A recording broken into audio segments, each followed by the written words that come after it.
안녕하세요. 정보가 세상을 바꾼다 인포뱅크입니다. 이번에 전해드릴 내용은 화웨이 5G 스마트폰 복귀 채비 SMIC 7나노 이용 5G 칩 대량 생산에 대해서 한번 알아보도록 하겠습니다. 여러분의 구독, 좋아요, 그리고 필요하시면 알람 설정까지 부탁드리겠습니다. 중국의 화웨이가 올해 말까지 5G 스마트폰 시장에 복귀할 계획을 세우고 있다는 관측이 제기되고 있습니다. 트럼프 행정부 시절 미국 정부가 화웨이 통신 장비 판매를 금지하면서 화웨이는 소비자용 가전 그리고 스마트폰 사업에 침체기를 겪었었죠. 특히 스마트폰 부분은 5G 칩을 공급받지 못하면서 원래는 4G까지 공급을 받지 못했지만 이제 4G는 허용을 했고 5G의 칩을 공급받지 못하게 되면서 중국 내에서는 4G 스마트폰을 가지고 판매를 가능했지만 해외에는 5G 스마트폰이 나가지 못하게 되면서 판매를 하지 못하게 됩니다.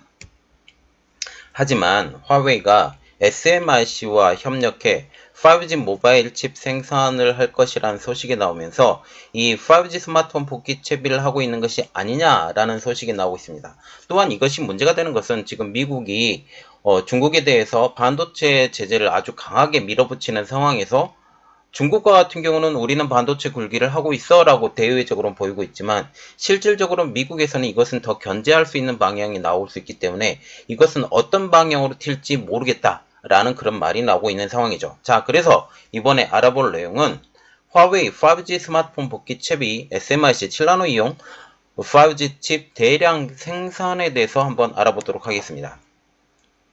니케이 아시아가 27일 화웨이가 SMIC와 협력해 5G 모바일 칩을 몇 개월 안에 대량 생산할 수 있다라는 소식을 보도했습니다.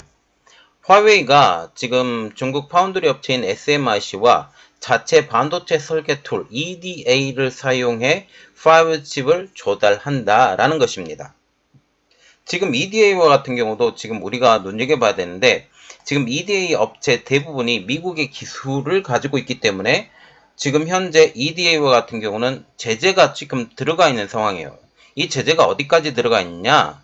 지금 전체가 다 들어가 있는 것은 아니고 지금 핀팻 규정까지는 쓸 수 있다. 핀팻까지는 쓸 수 있지만 이 GAA를 사용한 것은 사용할 수 없다라고 지금 나오기 때문에 이러한 반도체 툴 규정이 어디까지 지배가 될 것이냐. 특히 화웨이와 SMIC는 지금 EDA와 같은 경우도 지금 공급하지 못하기로 되어 있는 만큼 어떻게 된 상황인지 조금 관심이 집중되고 있는 상황이죠.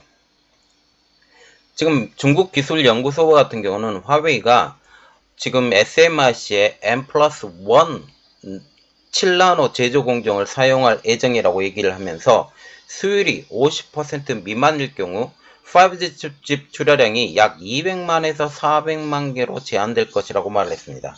자, 이것은 우리가 한 가지 의미하는 바를 봐야 되죠. 지금 SMIC의 7나노 수율이 50%도 되지 못한다라는 것을 의미하는 것입니다. 또 다른 기술연구소는 화웨이의 5G 칩 출하량이 1천만 개, 1000만 개에 달할 수 있다라고도 추정을 했죠.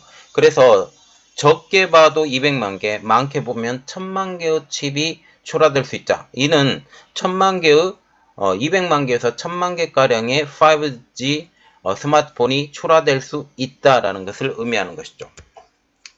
자, 그래서 우리가 첫 번째로 알아볼 내용은 미국 제재로 힘들어진 화웨이 스마트폰부터 알아보도록 하겠습니다. 화웨이 스마트폰 부분은 지난 3년 동안 생존 모드였죠. 원래는 2028년부터 제재가 들어갔지만 정확하게 제재가 제대로 들어간 것은 2029년부터 제대로 제재가 들어가게 된 것입니다. 화웨이의 스마트폰의 출하의 시작은 2018년. 당시 중국과 무역 협상을 벌이던 트럼프 행정부는 이 협상이 틀어지자 화웨이부터 제재하기 시작을 합니다. 당시 로스 상무장관은 화웨이 68개 자회사 모두를 제재 리스트에 추가를 시켰죠. 특히 스마트폰 사업부에 구글의 안드로이드, 유튜브, 지메일 서비스의 사용을 제한했고 퀄컴, 인텔, 마이크론 등 반도체 그리고 영국의 반도체 설계 회사인 ARM까지 화웨이와의 거래 중단을 선언을 하고 주요 통신업체는 화웨이 스마트폰 판매 중단까지 선언을 합니다. 이 내용들은 이미 다 여러분들이 알고 있기 때문에 더 이상 설명을 안 해드릴게요. 화웨이는 미국 제재 이전에 하이실리콘을 앞세워서 세계 최대 스마트폰 AP 제조업체, 어플리케이션 프로세스 제조업체가 되기 위해 삼성전자와 애플과 경쟁을 해왔습니다. 기린 시리즈로 지금 불렸었죠. 그러나 미국 제재가 시작된 이후 미국과 유럽 정부는 화웨이를 보안 위험 기업으로 분류했으며 이후로 화웨이는 비축된 칩을 사용해 제한된 수량의 5G 스마트폰을 판매해 왔습니다. 이마저도 다 떨어졌기 때문에 지금 5G 스마트폰은 하나도 나오지 않는 상황이 되는 것이죠. 그리고 견디지 못한 화웨이는 중저가 브랜드 아너를 분사해 중국 국영기업에 넘기게 됩니다. 현재 아너는 하이실리콘과 같은 팹리스를 만들어 오포에서 팹리스 포기를 선언하며 나온 연구원들을 모두 흡수해 있는 상황이죠. 자, 이것이 다 연결이 되어 있는 상황인데 원래 하이실리콘의 주요 팹리스 업체는 하이실리콘입니다. 하이실리콘이 미국의 제재로 어려워지자 여기에 연구원들이 나와서 다시 오포로 갔고 오포나 아니면 유니SOC로 갔고 여기 유니SOC나 오포에 가있던 연구원들이 다시 아너의 그 팹리스로 다시 이동하게 되는 이런 모습들을 우리가 볼 수가 있게 되는 거죠. 아너는 현재 중국 내에서 판매 순위가 4위를 기록할 정도로 잘 팔리고 있는 브랜드로 알려지고 있습니다. 물론 미국의 제재에 자유롭기 때문에 5G 스마트폰도 제작하고 있는 상황이죠. 이렇듯 미국의 제재로 4G 스마트폰만 판매하게 된 화웨이는 중국 내에서도 힘이 빠지고 있었습니다. 시장 조사 업체인 커널리스는 4G 스마트폰 판매에 고착된 화웨이가 작년 1분기 중국 스마트폰 시장에서 10% 미만의 점유율로 떨어졌고 전 세계에서 스마트폰 판매 순위가 내려갔다라고 알려왔습니다. 지금 화웨이 스마트폰이 잘 됐었던 가장 큰 이유는 중국 기반이 탄탄했기 때문이었는데 중국에서마저 지금 퇴짜를 맞은 화웨이 스마트폰이란 사실이죠. 여전히 애국 마케팅을 통해서 일부를 사기도 하지만요.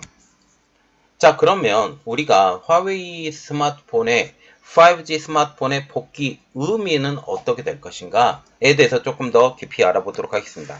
이것은 두 가지 측면으로 봐야 되는데요. 첫 번째 화웨이 그리고 두 번째 SMIC 이 각각의 상황에 대해서 우리가 조금 더 보고 우리가 이것을 생각해 봐야 될 시간을 갖게 될 것 같습니다.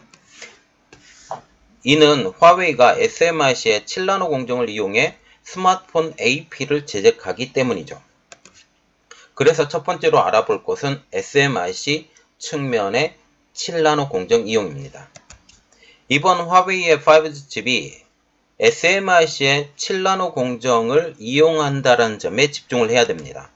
현재 미국은 SMIC를 향해 14나노 이하의 로직 반도체에 대한 반도체 장비 및 소재에 대해서 수출 금지를 하고 있습니다. 물론 인력에 대해서도 지금 제재를 가하고 있는 상황이죠. 여기에 일본은 45나노급의 수출 금지를 그리고 네덜란드는 ASML의 이멀전 장비 그래서 브라로군 이멀전이라고 지금 말하는데 이멀전 장비 중 3종 중 2종의 수출 금지를 시행할 예정입니다. 일본은 이미 시행을 했고 지금 네덜란드는 8월 내지 9월달 지금 그렇게 얘기를 하고 있기 때문에 아직은 시행하지 않는 상황이죠. 이제 더 이상 7나노를 활용할 반도체 칩 생산은 어려워진다라는 것을 의미하는 것입니다. 결국 이번 시도가 마지막이라는 생각이 저의 뇌리 속에 쫙 스치게 되는 거죠. 마지막으로 우리 한번 7나노를 더 해보자. SMIC와 화웨이의 결합이 어떻게 되는지 한번 봐보자 라고 얘기를 한다라는 것이죠. 또한 SMIC는 캐나다의 미네르바의 주문으로 브라루건 이멀전 방식의 7나노 공정을 활용해 반도체 칩을 양산을 했습니다. 양산을 했어요. 그 가장 큰 이유는 미네르바의 주요 임원이 중국 출신이었기 때문에 가능한 주문이었다는 사실이죠. 하여튼 미네르바에서 주문을 받아서 7나노 반도체의 양산에 성공하긴 했지만 극악의 수율로 주문받은 반도체를 다 납품하지 못하는 상황이 되었습니다. 이번 제품도 수율이 50% 이하가 될 것이라고 예상을 하면서 주문을 하게 된 거죠. 서두에도 언급을 했지만 50% 이하이기 때문에 지금 50% 이하로 생각을 하고 이 주문을 하게 된 것입니다. 니케이 아시아도 SMIC의 7나노에 대해서 중국에서 이용할 수 있는 가장 첨단 공정이지만 글로벌 선도 업체들과 비교하면 여전히 두 세대가량 뒤처지고 있다라고 보도를 하고 있고, 실질적으로 SMIC의 7나노 공정에 대해서 수율이 낮기 때문에 별로 견제하지 않는 분위기도 하죠. 여기에 네덜란드가 EUV 노광 장비에 대한 수출 제한을 이제 공식화했기 때문에 EUV 공정으로 생산되는 7나노 이하의 반도체 생산은 SMIC 입장으로서는 사실상 힘들어지게 된 상황입니다. 지금 낮은 수율 때문에 SMIC가 올해 칩 생산에 들어간다고 할지라도 이들 칩을 탑재한 화웨이 5G 스마트폰은 2024년 이후에나 시장에 선보일 것으로 보입니다. 그리고 두 번째, 화웨이입니다. 미국의 견제를 뚫고 7나노의 칩을 탑재한 5G 스마트폰 생산은 중국에게는 승리로 비춰질 수 있다라는 거죠. 중국에서도 이렇게 말할 거예요. 우리가 미국의 제재에도 불구하고 SMIC에서 7나노를 이용한 칩을 생산을 했고, 이것을 탑재한 5G 스마트폰을 화웨이에서 만들어냈다라고 말할 수 있는 것입니다. 화웨이 입장에서도 자국 파운드리 공정을 활용해 5G 스마트폰 생산을 가능한 것을 전세계에 보여주면서 중국의 위상을 보여준다라고 생각을 할 수도 있다라는 점이죠.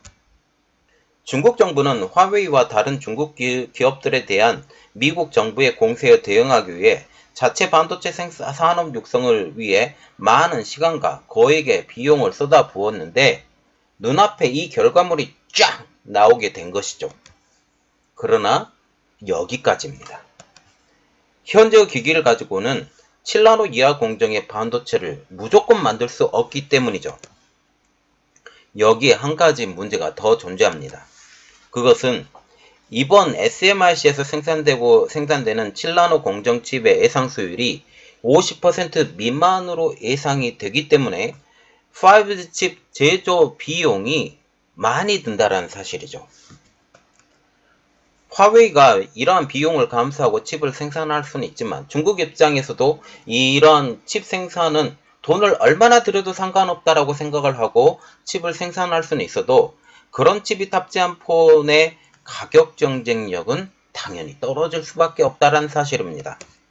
실질적으로 이 칩을 이용한 5G 스마트폰의 가격 그리고 성능이 어떻게 될지 관심이 집중되고 있는 대목이죠. EUV 노광 장비를 사용하지 않은 지금 7나노 공정이기 때문에 성능도 떨어질 수 있다라고 생각할 수 있기 때문입니다.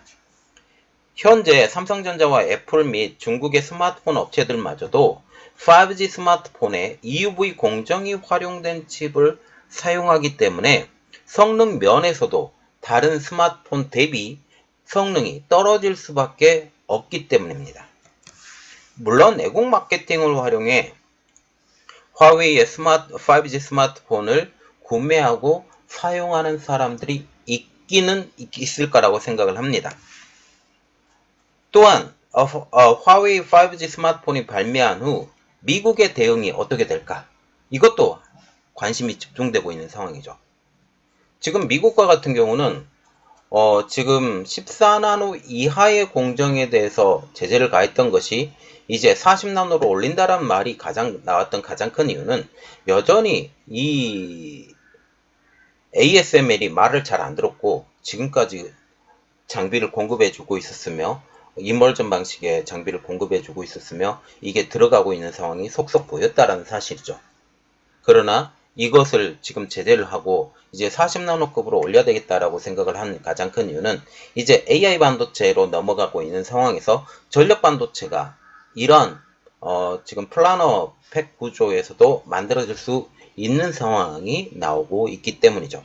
이러한 것을 막기 위해서라도 무조건 40나노 이하로 만들고 DRAM, NAND 플래시 이러한 것까지 모두 다 깡그리 무너뜨리겠다라고 생각을 하는 게 지금 미국의 생각이라는 것입니다. 물론 이번에 지금 화웨이가 5G 스마트폰을 나왔다라는 소식은 중국 입장에서는 굉장히 좋은 소식으로 들리고 있고 세계 모든 나라가 경계해야 된다라는 말이 나오고 있을 정도로 이런 말이 나오고 있지만 지금 현재 상태로는 경계해야 될 필요가 전혀 없다라는 그런 의미죠. 그러나 생각을 해보면 중국의 반도체 산업은 지금 미국이 계속 이야기를 하고 있죠. 우리는 디커플링은 포기했다 할지라도 디리스킹 정책은 계속한다. 이 디리스킹 정책에 유럽과 포함을 해서 계속할 것이다. 특히 중국이 러시아의 편에 서고 있었기 때문에 러시아에 이를 갈고 있던 유럽 자체는 중국에 대해서 미워하고 있는 상황이죠. 물론 독일과 같은 경우는 지금 자동차 부분이 있기 때문에 지금 중국의 자동차와 같이 협력해서 기술을 개발할 것이다, 플랫폼을 개발할 것이다 라는 그런 말도 나오고 있지만 근본적인 생각으로는 첨단 분야에 대해서는 우리는 절대로 중국의 성장을 보지 못하고 이전에 처음 생산 설비를 했던 저렴한 노동력을 사용했던 그런 중국으로 되돌아가라라고 지금 얘기를 하고 있는 것입니다. 자, 이러한 상황이 어떻게 변하게 될지, 이러한 상황들이 이 화웨이 5G 스마트폰의 이후에 어떻게 다시 변하게 될지 한번 같이 지켜보도록 하겠습니다.